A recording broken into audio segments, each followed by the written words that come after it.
Hello दोस्तों, good morning. स्वागत है एक बार फिर से आप सभी का एमजेटी एजुकेशन में। दोस्तों आज है 14 अप्रैल। आज की वीडियो में हम लोग बात करेंगे 14 अप्रैल 2022 के मोस्ट इंपॉर्टेंट करंट अफेयर के क्वेश्चंस के बारे में।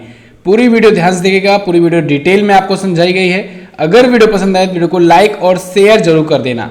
चैनल पर नए आए हो चैनल को सब्सक्राइब कर लो, बेल आइकन को प्रेस कर लो, जिससे आने वाली वीडियोज का नोटिफिकेशन आप तक पहुंचता रहे। इस वीडियो की पीडीएफ फाइल और डिटेल्स के साथ क्विज मिलेगी दोस्तों आपको एप्लीकेशन पर ही। आरआरबी एनटीपीसी सीबीटी 2 बैच आया हुआ है जीएस में आपको 100% स्कोर कराने के लिए। तो इस बैच को ज्वाइन कीजिए। समय बहुत कम बचा हुआ है, इसीलिए छोटी छोटी वीडियोज के माध्यम से हर एक टॉपिक को डिटेल के साथ कवर किया गया है इसमें। और साथ ही साथ हर एक वीडियो का प्रैक्टिस सेट, उसका प्रैक्टिस सेट की वीडियो, इसके बाद उसकी डिटेल पीडीएफ, सारा कुछ आपको दिया जा रहा है। तो आप इस बैच को ज्वाइन कर सकते हैं। कोई भी डाउट हो, कोई भी इसके बारे में ज़्यादा इन्फॉर्मेशन चाहिए हो, तो आप व्हाट्सएप का नंबर जो दिया गया है उस पर संपर्क कर सकते हैं। चलिए अब बात करते हैं दोस्तों लास्ट डे के क्वेश्चंस की। कहीं आप लास्ट डे के क्वेश्चंस को भूल तो नहीं गए? रिविजन करते हैं। अभी 12 अप्रैल को मानव अंतरिक्ष उड़ान का अंतर्राष्ट्रीय दिवस मनाया गया।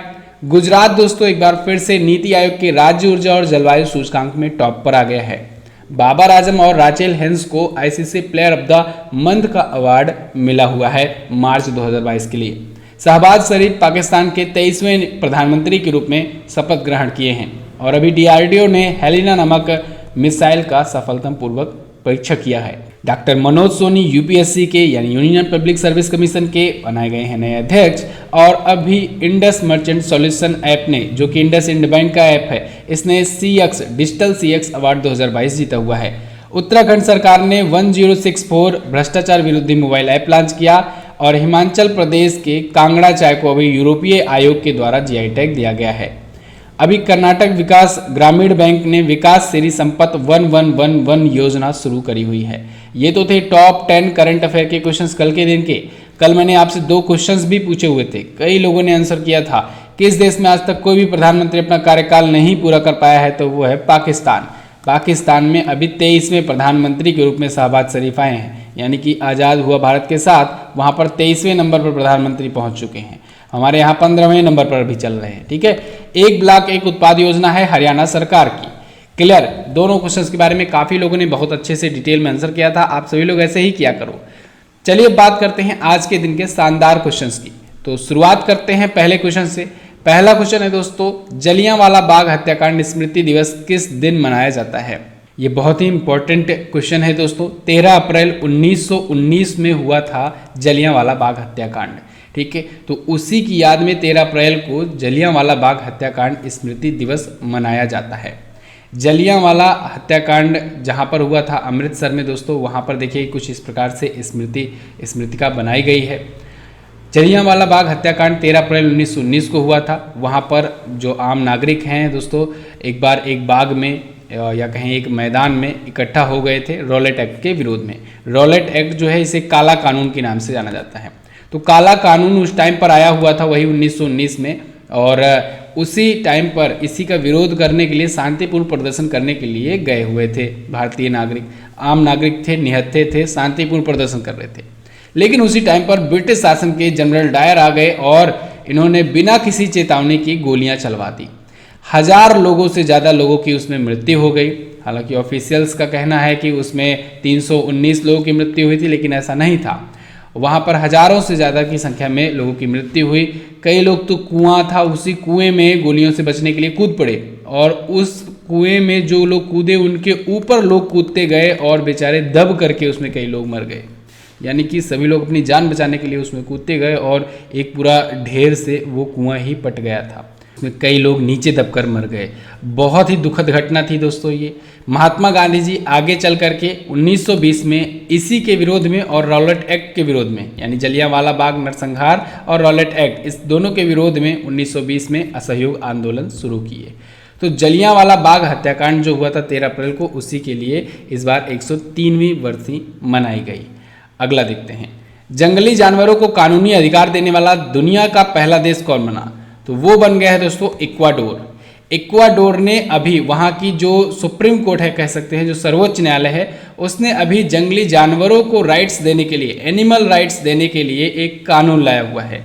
तो ये ऐसा कानून लाने वाला बन गया है दुनिया का पहला देश। हुआ क्या, एक्चुअली में दोस्तों वहाँ पर एक एस्ट्रेलिटा नाम का एक ऊनी बंदर था। उस बंदर को चिड़ियाघर में ले जाकर के डाला गया, जंगल से उठा करके लाया गया, बस इसलिए जिससे लोग इंटरटेन हो सकें और उनको वहाँ पर पालतू बनाया जा सके। लेकिन जब वो बंदर जो था, जब वो जंगल से आया और वहाँ पर चिड़ियाघर में बंद हो गया, तो मात्र 1 महीने के अंदर वो उदास रह रह कर ही मर गया।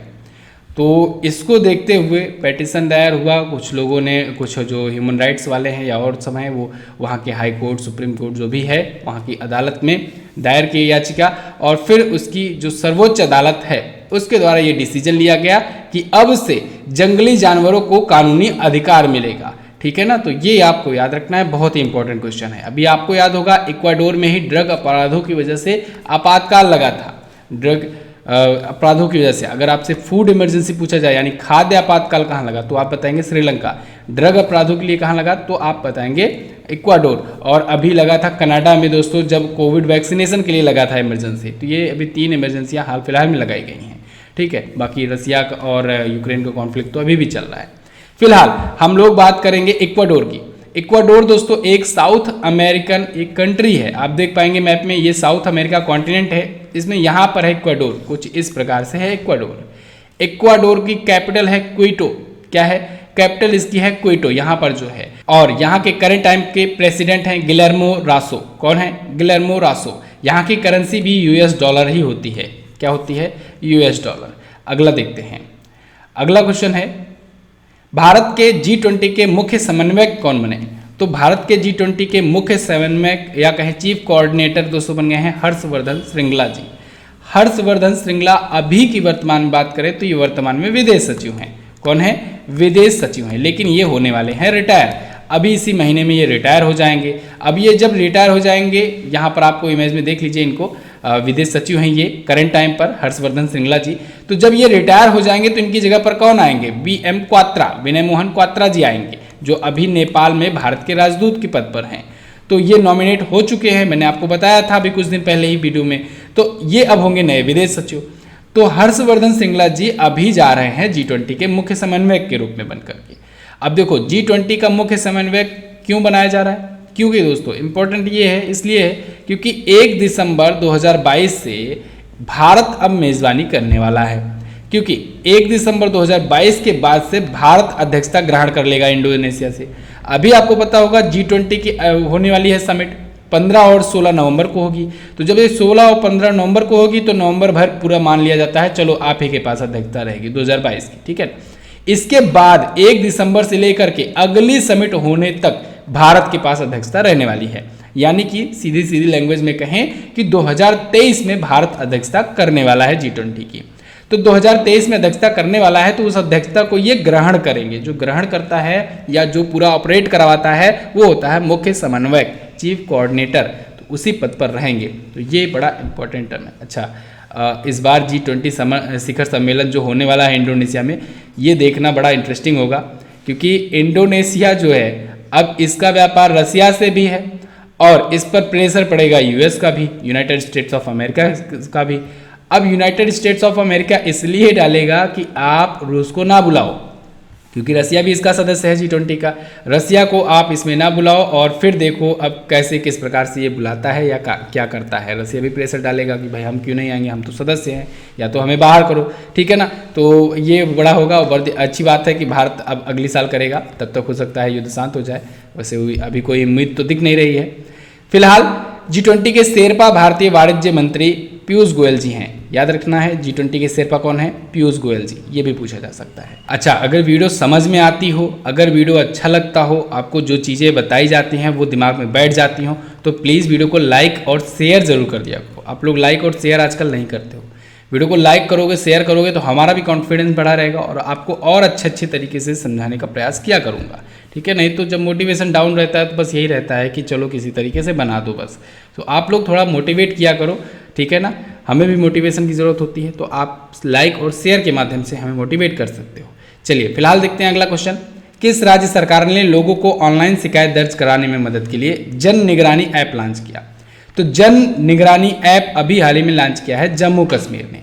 जम्मू कश्मीर प्रशासन ने इसे लॉन्च किया है, क्योंकि वहाँ पर सरकार तो अभी है नहीं, क्योंकि अभी तो वहाँ पर केंद्र शासन चल रहा है, केंद्र का शासन चल रहा है, ठीक है ना, यूनियन टेरिटरी बन गया है।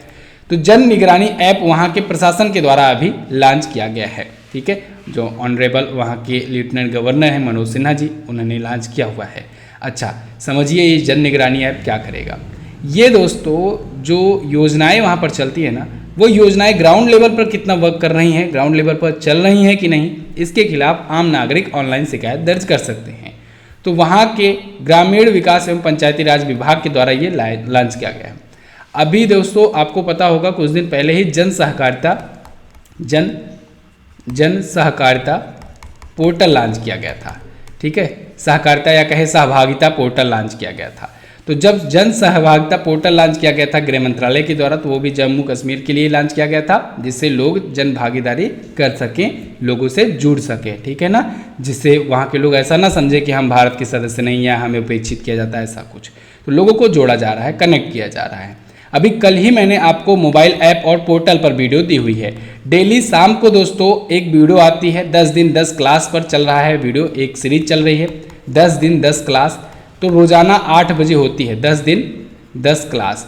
रोज़ाना आप लोग जुड़ा करो रात में 8 बजे, ठीक है ना, 8 PM पर लाइव मेरे साथ, और पूरा अच्छे से डिटेल में समझाया जाता है। रोजाना एक टॉपिक आपका क्लियर कराया जाता है। पहले हम लोग डिफेंस क्लियर किए, रक्षा प्रतिरक्षा, इसके बाद सूचकांक और रैंकिंग क्लियर किए। कल तीसरा दिन था, मोबाइल ऐप क्लियर हुआ। मोबाइल ऐप और पोर्टल जो लॉन्च हुए हैं ना विभिन्न सरकारों के द्वारा, वो लॉन्च हुआ, वो पूरा क्लियर किया हम लोगों ने। तो ऐसे ऐसे एक एक टॉपिक करके पूरा क्लियर कर रहे हैं। केवल 10 दिनों की ये सीरीज है, प्लेलिस्ट भी है डिस्क्रिप्शन में, आप जा करके बाकी वीडियोस देख सकते हैं। अगर आप लाइव नहीं जुड़ सकते हो तो आप बाद में भी देख सकते हो, और ज़रूर देखो क्योंकि बहुत ज़्यादा इंपॉर्टेंट है ये सभी। अगला, IPL इतिहास में रिटायर आउट होने वाले पहले खिलाड़ी कौन बने? तो वो बन गए हैं रविचंद्रन अश्विन। IPL के इतिहास में रिटायर आउट हुए ये पहली बार। इन्होंने क्या किया, अभी दोस्तों लखनऊ सुपर जायंट्स के खिलाफ राजस्थान रॉयल्स का मैच चल रहा था। देखिए ये राजस्थान रॉयल्स के हैं, तो लखनऊ सुपर जायंट्स के खिलाफ जब ये मैच चल रहा था दोस्तों, तो इस टाइम पर लास्ट टाइम चल रहा था, ये बैटिंग कर रहे थे। ये अचानक से बैटिंग छोड़ करके चले गए पवेलियन, और फिर इन्होंने मौका दे दिया कि आओ रेयान पराग आप खेलो। तो रेयान पराग आए क्योंकि वो बेटर खेलते हैं, बैट्समैन भी हैं, तो वो अच्छे से शॉट्स लगाए, ठीक है ना। तो ये रिटायर आउट हो गए, यानी कि ये चले गए पवेलियन बिना किसी कारणवश। देखो अमूमन क्या होता है कि अगर कोई खिलाड़ी चोटिल हो जाता है तब जाता है बाहर, ठीक है ना। अगर वो बिना आउट हुए जा रहा है तो या तो आउट होगा तब जाएगा, या तो चोटिल होता है तब नहीं खेलने की स्थिति में रहता है तब जाता है। लेकिन ये बिना किसी ऐसे रीजन के ये चले गए, तो इस सिचुएशन को रिटायर आउट करार दिया गया। देखिए ये IPL में पहला मामला है, लेकिन ऐसा नहीं है कि ये पहली बार हो रहा है क्रिकेट इतिहास में, नहीं ऐसा नहीं है। ये पहली बार नहीं हो रहा है क्रिकेट इतिहास में, कई बार हो चुका है ऑलरेडी, ठीक है। भूटान कर चुका है, इसके बाद श्रीलंका कर चुका है, ठीक है। टेस्ट मैच में भी हो चुका है एक बार, IPL में ये पहली बार हुआ, ठीक है। और रविचंद्रन अश्विन आप जानते ही हो, एक नया ही ट्रेंड सेट कर देते हैं। आपने मार्केटिंग वाला भी देखा था। तो रिटायर आउट यहाँ पर बढ़िया से समझाया भी गया है। अगर कोई खिलाड़ी चोटिल होकर के बाहर जाता है तो उसे रिटायर्ड नॉट आउट लिखा जाता है। अगर कोई ऐसे ही चला जाता है दूसरे खिलाड़ी को मौका देने के लिए तो उसे रिटायर आउट कहा जाता है।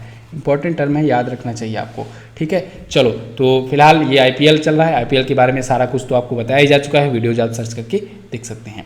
Champions of change Madhya Pradesh 2021 award किसने जीता? तो अभी हाल ही में champions of change Madhya Pradesh 2020 world का अवार्ड जीता है मंगू भाई छगन भाई पटेल ने, शिवराज सिंह चौहान ने, अभिनेत्री दिव्यांका त्रिपाठी ने, और भी बहुत सारी हस्तियों ने जीता हुआ है। तो उपरोक्त सभी आप यहाँ पर लगा सकते हैं।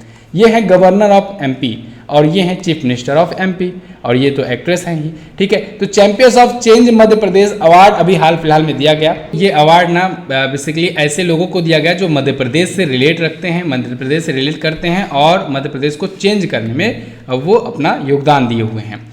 तो अभी भोपाल के कुशभाऊ ठाकरे सभागार में champions of change Madhya Pradesh award का वितरण किया गया, एक कार्यक्रम आयोजित करके। Interactive forum of Indian economy के द्वारा ये अवार्ड दिया गया था। बहुत सारे पदों पर लोग थे जिनको सम्मानित किया गया, जैसे कि मुख्यमंत्री, राज्यपाल, वहाँ की मेयर, ठीक है, अभिनेत्री, इन सबको सम्मानित किया गया। मध्य प्रदेश आया है, मध्य प्रदेश के बारे में आप देख लो, आप देखोगे इंडिया के मैप में यहाँ पर है मध्य प्रदेश।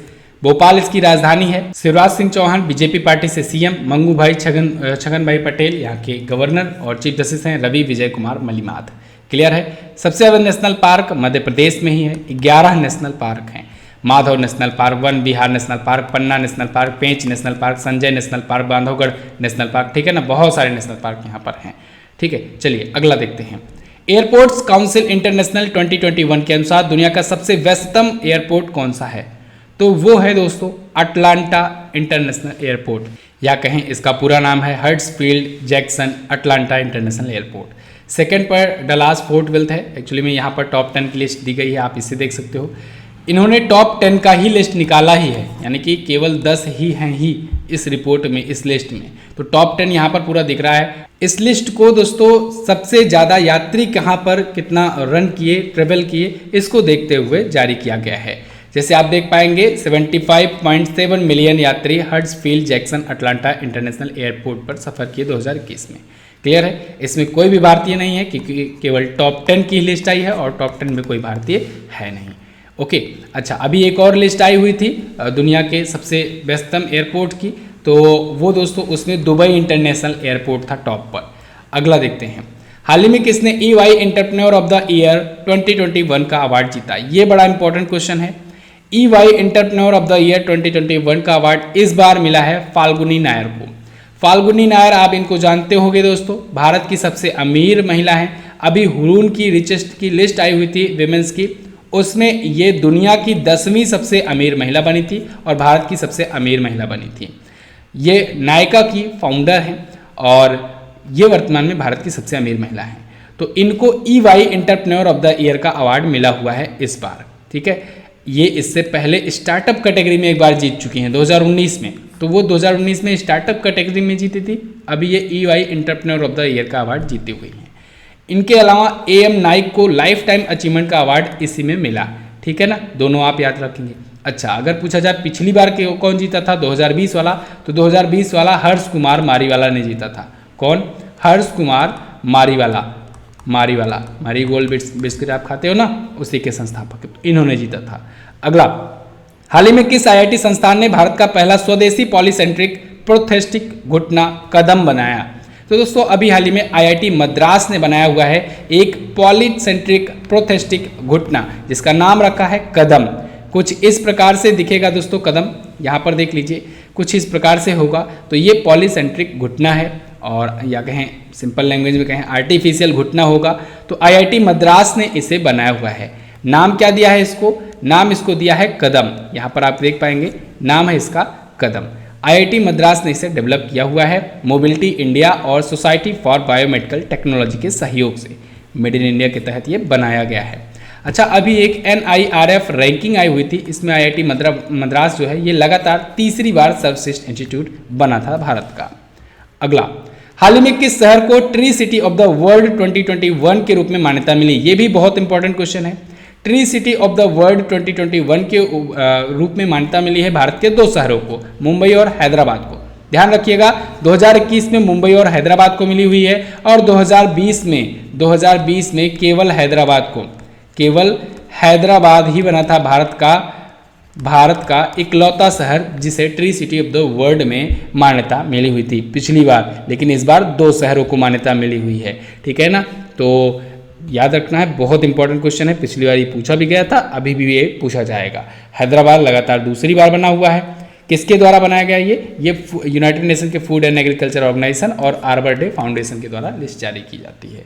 इसमें भारत के ये 2 शहर हैं और बाकी 136 और भी शहर हैं दुनिया भर के। क्लियर? तो बस दोस्तों ये तो थे टॉप 10 करंट अफेयर के क्वेश्चन आज के।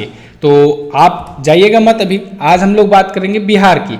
बिहार के स्पेशल जो करंट अफेयर पिछले दिनों में आए हैं उनका रिवीजन करेंगे, लेकिन उससे पहले मेरा क्वेश्चन है आपसे, नीति आयोग के राज्य ऊर्जा और जलवायु सूचकांक में कौन सा केंद्र शासित प्रदेश शीर्ष पर है?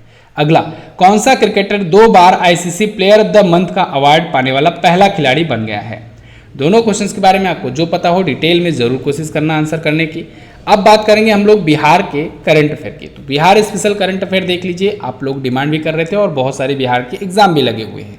तो बिहार में अभी कई प्रोडक्ट को दोस्तों जीआई टैग मिला है, जैसे मिथिला मखाना, मधुबनी पेंटिंग, कतरनी चावल, मगही पान, शाही लीची, सिलाव खाजा, जर्दालू आम, ठीक है ना। तो ये भागलपुरी जर्दालू आम भी कह सकते हो आप, भागलपुरी जर्दालू आम, इन सबको अभी जीआई टैग मिला हुआ है। अभी दोस्तों बोधगया में भगवान बुद्ध की शयन मुद्रा में दुनिया की दूसरी सबसे लंबी दूसरी सबसे लंबी प्रतिमा अभी बन रही है, अभी फाइनल नहीं हुई है। शयन मुद्रा में दुनिया की दूसरी सबसे लंबी मूर्ति। मनोज तिवारी बिहार खादी के और हस्तशिल्प के ब्रांड एम्बेसडर बनाए गए हैं। रोहित कुमार बिहार विभूति सम्मान से सम्मानित किए गए हैं। और वहीं अभी बिहार के सीएम नीतीश कुमार ने समाज सुधार अभियान शुरू किया है। नीति आयोग बहुआयामी गरीबी सूचकांक में भारत का सबसे गरीब राज्य है Bihar. IPF smart policing index में लास्ट पर बिहार पुलिस है। 40वां अंतर्राष्ट्रीय व्यापार मेला 2021 में पर्यटन राज्य चुना गया था बिहार। क्लियर, तो ये बिहार स्पेशल था। कैसा लगा आपको ये राज्यवार जो करंट अफेयर आपको दिया जाता है, आप हमें कमेंट करके ज़रूर बताइए। और आप मोटिवेट कीजिए हमको शेयर करके वीडियो को अपने स्टेटस पर जरूर लगा दिया करो व्हाट्सएप के। CBT 2 का बैच आया हुआ है, इसको आप अगर लेना चाहते हो तो ले सकते हो। आपको सिंपली MZT ऐप डाउनलोड करना है। अच्छा, बहुत सारे फ्री मटेरियल भी हैं, ऐसा नहीं है सब कुछ पेड है। आप जाओगे एप्लीकेशन पर देखोगे बहुत सारी चीज़ें आपको फ्री में मिलेंगी जो और कहीं पर आपको पेड में मिलेंगी, यहाँ पर आपको फ्री में वो चीज़ें मिल रही हैं। तो जाइए आप एप्लीकेशन डाउनलोड कीजिए और इन सब चीज़ों का आप फ़ायदा उठाइए। ठीक है, तो बस इतना ही रखते हैं वीडियो में, मिलते हैं अगली वीडियो में। तब तक के लिए नमस्कार, जय हिंद, वंदे मातरम।